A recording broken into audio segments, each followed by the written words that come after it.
Hi, hello everyone, it's me, your favorite booktuber.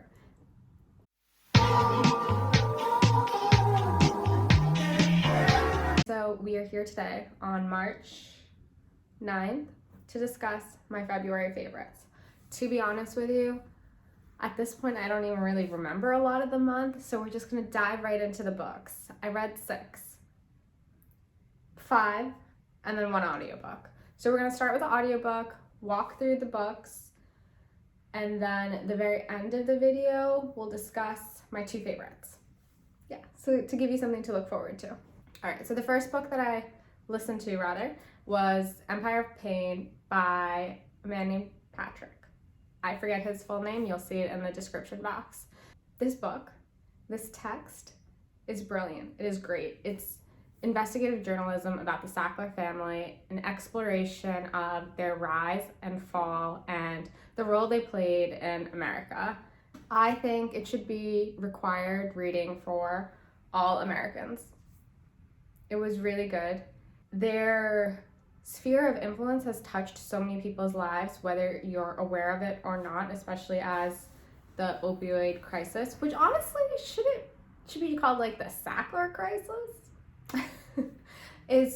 But anyway, the book is structured, I would say, in 3 parts. The first part explores how the Sackler family, Isaac Sackler, I think his name was, how he immigrated to Brooklyn, started his own grocery situation. He had 3 children, 3 sons, and Arthur was the eldest and was very much so the self-made man, though he hated that term. He hustled, and he kind of set the foundation for the subsequent generations to do their situation.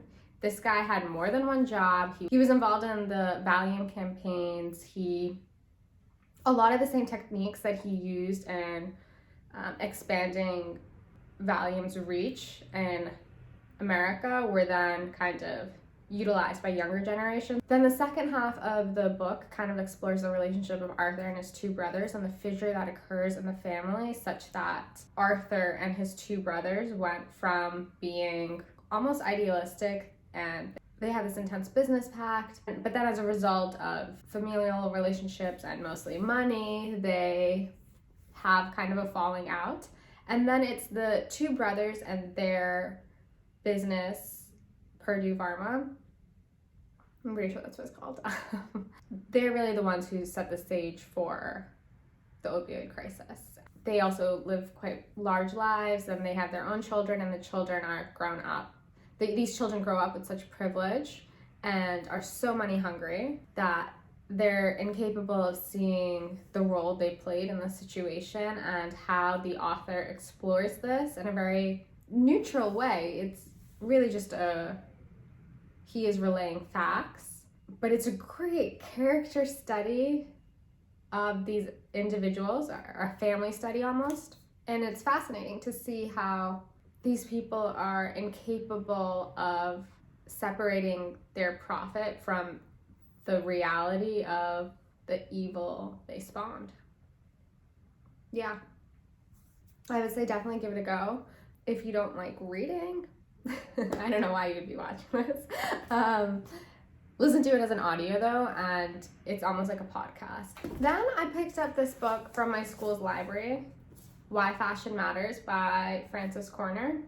This was a really light read. I read it on the train to York when I went last month, and the author was the head of London College of Fashion, and now she has a different role at a different organization, but she really kind of puts out almost a manifesto of the various reasons why fashion should matter from an economic standpoint, a political standpoint, etc. It's kind of divided up into these different categories. It's a very light, easy read. I think if you don't have any knowledge in this industry, it could be a very easy primer to really like dip your toe into this world. But I don't think this is required reading. It was more so just a fun little read for me. All right, then I read Indelicacy by Amina Cain. This is well written and an interesting one. So our narrator is a writer, an aspiring writer who at the beginning of the novel is a maid at a museum, and she's quite enamored with art. And then she finds a wealthy husband, she gets married, and at first she enjoys her life, but then she starts to not enjoy it. She has a maid at her house, and she kind of is grappling with having been a maid, encountering this maid, and like that tension.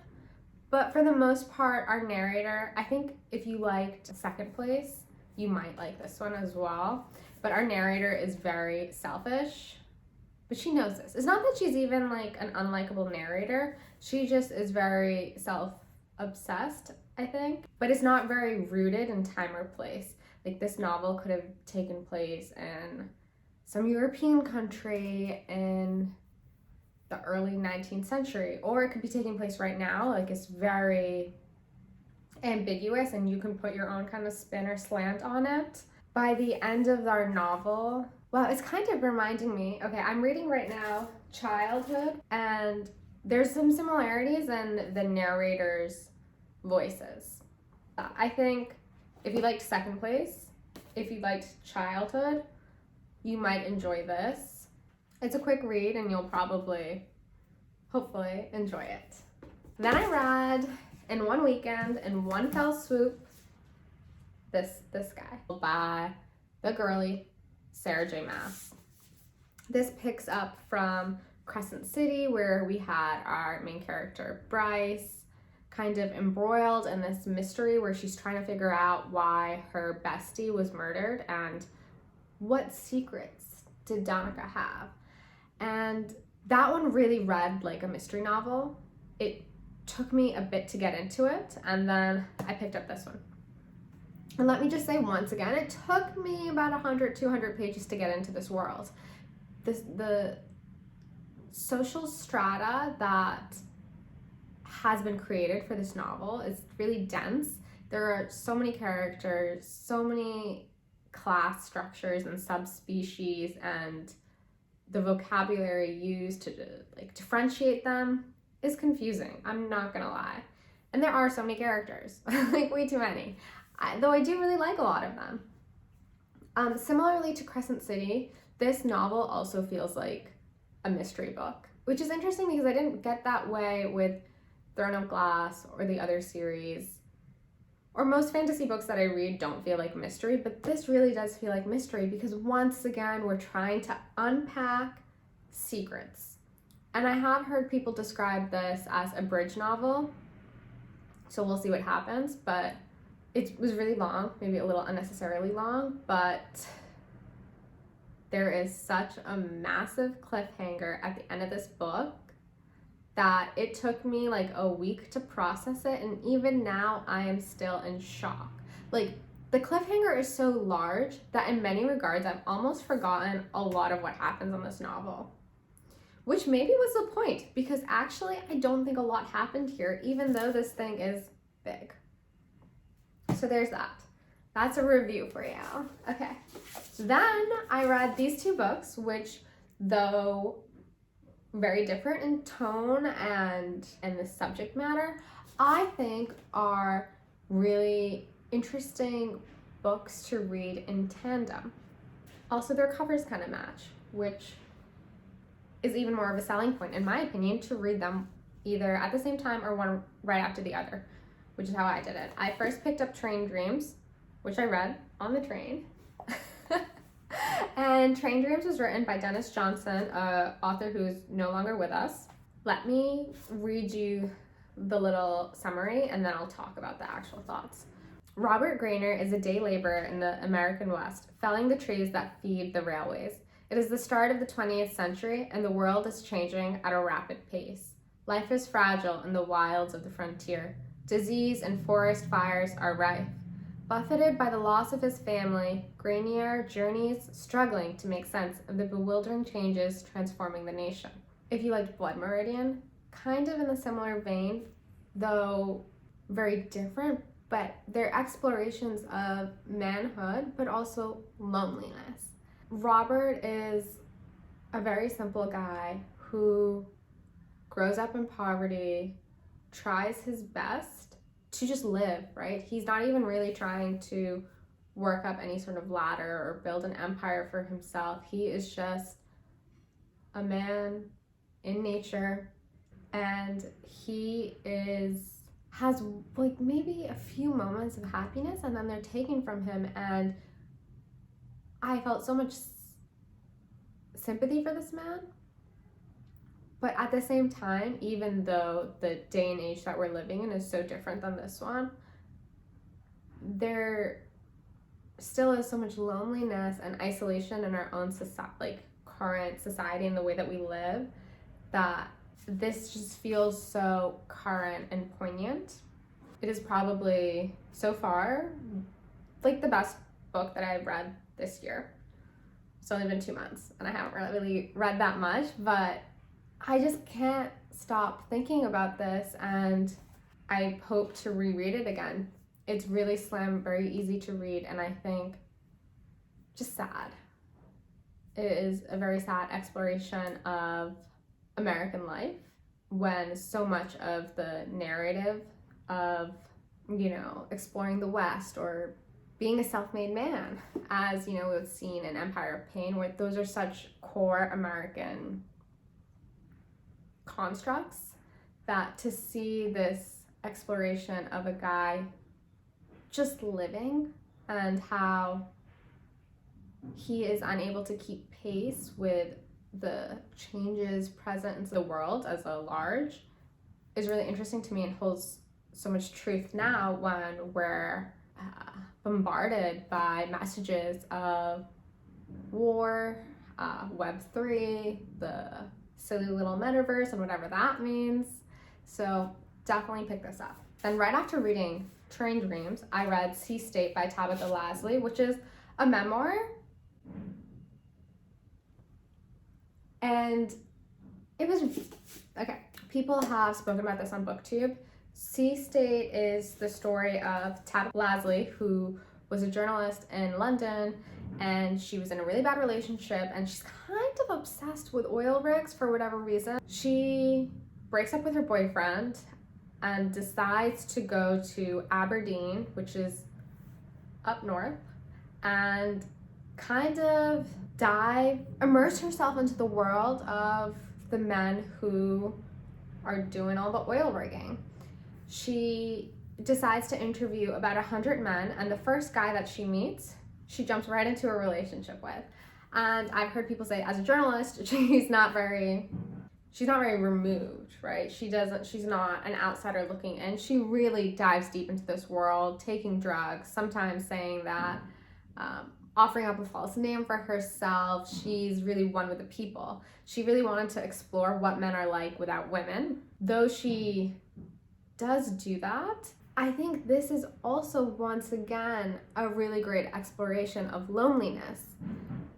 In the same way that Robert, a man who is felling the trees so that you can build the infrastructure for the railroads, is in a job where he is only surrounded by males or doing his own thing, where he's living alone. The men in here are doing the same thing, forced to live these double lives where they enter onto their little ship situation, work these very demanding, challenging jobs where their life is at risk, and then come back home and kind of immerse themselves in life with their wives, their side chicks, their children. They're all leading these like very interesting double lives and struggling to exist in a space of masculinity that is truly damaging and destroying. I was like hooked while reading it. I think I read it in less than a day. It's very easy to get through, but at the same time, you just like want to know so much more about Tabitha's life. And she spends about the first half of it exploring this relationship with this guy whose name I've already forgotten. She gives him a fake name, but that's kind of what the first half of it is. And the guy she's involved with is in a relationship with another woman. He is married, and how Tabitha kind of is grappling with this relationship is so interesting, and I think a very true exploration. I've said that word so much in this video, but she really is diving deep into those feelings of desire and want, which I think is really well done. And I just want her to write another memoir, but I don't think she's going to. I think she's working on a work of fiction. But I was just like fascinated by this, and I wanted more. The final thing I'm going to say is that the depiction of this relationship is presented to you in one way, and then at the very end of the memoir, Tabitha has another interaction with another one of these kind of individuals when she's leaving Aberdeen, and she reveals these details about the relationship that kind of make you rethink everything that you had previously read, and I thought that was like really well done and very fascinating and interesting. And yeah, that was the month's reading. I think, ow, my foot fell asleep. I think these two read together, I would highly recommend it. Just like stop watching this video, go order them online, go to your bookstore, pick them up and read them together, and really have a good long think on how our current economic structures how our current economic and technological structures damage us in a way that's like different than I think the discourse that you normally read about these kind of things. So definitely pick these up. Think about what it means to be lonely. Think about what is the nature of work and what kind of work you should or shouldn't be doing. Yeah, that's what these two things had me thinking about. Anyways, with that, God willing, March is a stronger reading month for me. Time is flying by wicked fast. And if you read any of these books or have, I would love to know your thoughts. I would love if you hit subscribe because it means the world to me, like actually. And then I want to know what your favorite book was that you read this month.